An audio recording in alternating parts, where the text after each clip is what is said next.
How loud can we make a car audio system using only Walmart gear? Part 3, guys. Let's get into it.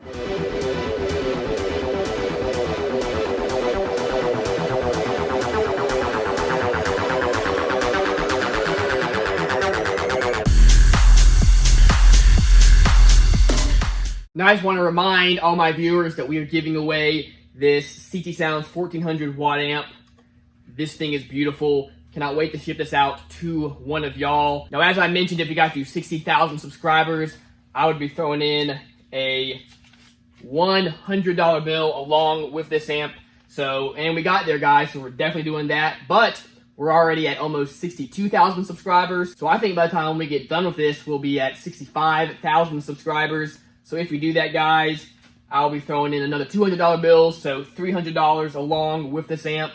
And should something crazy happen and we get to 70,000 subscribers, I will throw in $500 along with this amp. So excited, guys. Y'all are the reason I do what I do, and I'm so appreciative. In this series, we went out and bought some Walmart gear to make a subwoofer system in my truck. We're seeing how loud we can get it. First, we had one sub on one amp, and in the last video, we had 2 of these cheap Walmart subs on 1 amp. In this video, we're stepping it up again. We're going to be putting in a separate amp, so we'll have 1 amp per subs, guys. So 2 subs, 2 amps. Let's see how loud we can get this thing. Now, in the first part to this series, we ran everything to hook up one of these power acoustic amps, and then we did some testing just with that. Now, in that first video, we did go ahead and run an extra power wire and an extra ground, so we can go ahead, throw in the second power acoustic amp, and really get to testing. Now, real quick, before doing that, I'm going to put a piece of plywood down here to screw both of these amps to, because they like to slide around. This is a really slick surface, so let's go ahead and do that. So let's see, for back here, we have about 16 inches or so. And then for over here, we need at least 12 inches, but we could go up to about 19 inches. Now I've got all my spare wood up in the barn, so let's go up there and see what we got.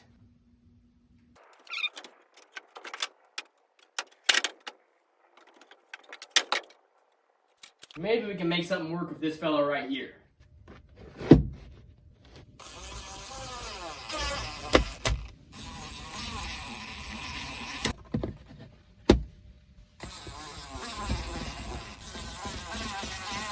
That makes that actually much more stable. I can put some adhesive on the bottom if I need to, but what this will allow me to do is, 1, the amps are secured. 2, I can secure the wire to the wood itself. So my main concern is these sliding around, ripping out the wires, something shorting. So so long as the wires are secured, even if this piece of wood does slide around a little bit, it won't hurt anything. But hey, we're good to go. Let's hook up the wires.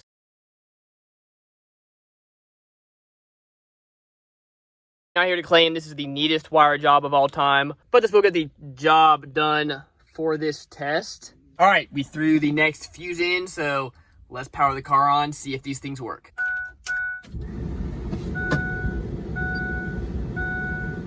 Subs are in here, just like we had them mounted on the last test. Now, one quick thing to mention, even though we have 2 amps, we're not gonna see twice the power, and here is why. On the last setup, each of these subs are wired to 2 ohms, and then when I ran them into the 1 amp, that wired it down to 1 ohm, whereas when it's like this, when we have each sub ran off 1 amp, that means each sub will be wired to 2 ohms. Now, ohms is your resistance going through the voice coil, so the more resistance you have, the quieter the sub is, basically. So since each amp is wired to, again, 2 ohms, we're only going to see whatever is pushing out at 2 ohms, whereas when I had both subs wired together down to 1 ohm, that means the 1 amp was pushing out more power to both of those subs, then it's going to push out to a single sub. So, that being said, we're definitely going to have more power between the 2 amps, but it's not really going to be double the power. Regardless, guys, let's see if this helps. Let's see how much gain we get.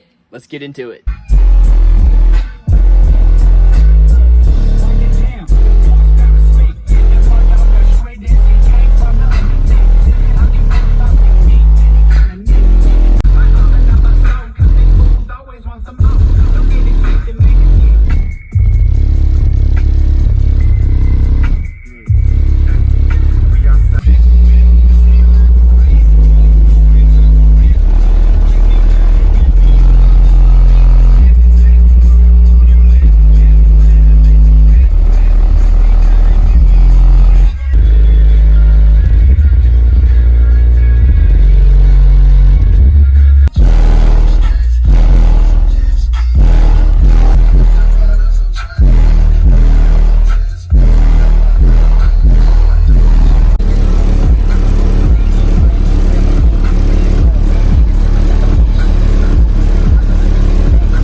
we are getting a little bit louder on the score musically than we did in the previous one, but honestly, it is not a huge improvement whatsoever. I do really think having both these guys ran to 1 ohm versus having each of these guys ran to 2 ohms on 2 amps, again, just not a huge increase. But that being said, definitely is a noticeable increase, especially just sitting in here listening to it. Even though it's not huge, it is noticeable. So that is awesome, guys. Loving this so far. I guess let's see what we can get on the dB meter. Just as we did with the last video, we're going to be running this guy on some test tones. We're going to do 35, 40, and 45 hertz. Now, in the last test with only 1 amp, the highest score that we got was a 133.8. So guys, let's see how much we can beat that. Starting it out at 35 hertz. 131.4. 131.3. 131.1. All right, 40 hertz. 131.7. 131.9. 132.3. 134.2. 45 hertz. 132.3. 132.7.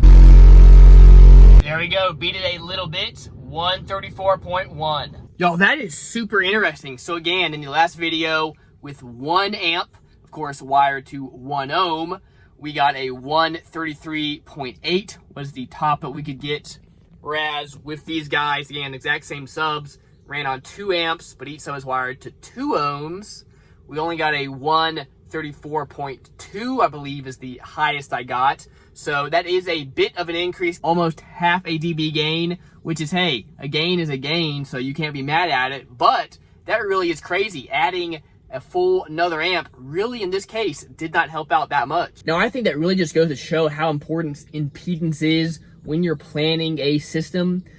Whether it be a budget system or a really big system, you want to get all the power that you can go into your subs if you're trying to get loud. Well, this has been fun, guys. I hope you learned something. I hope this helps.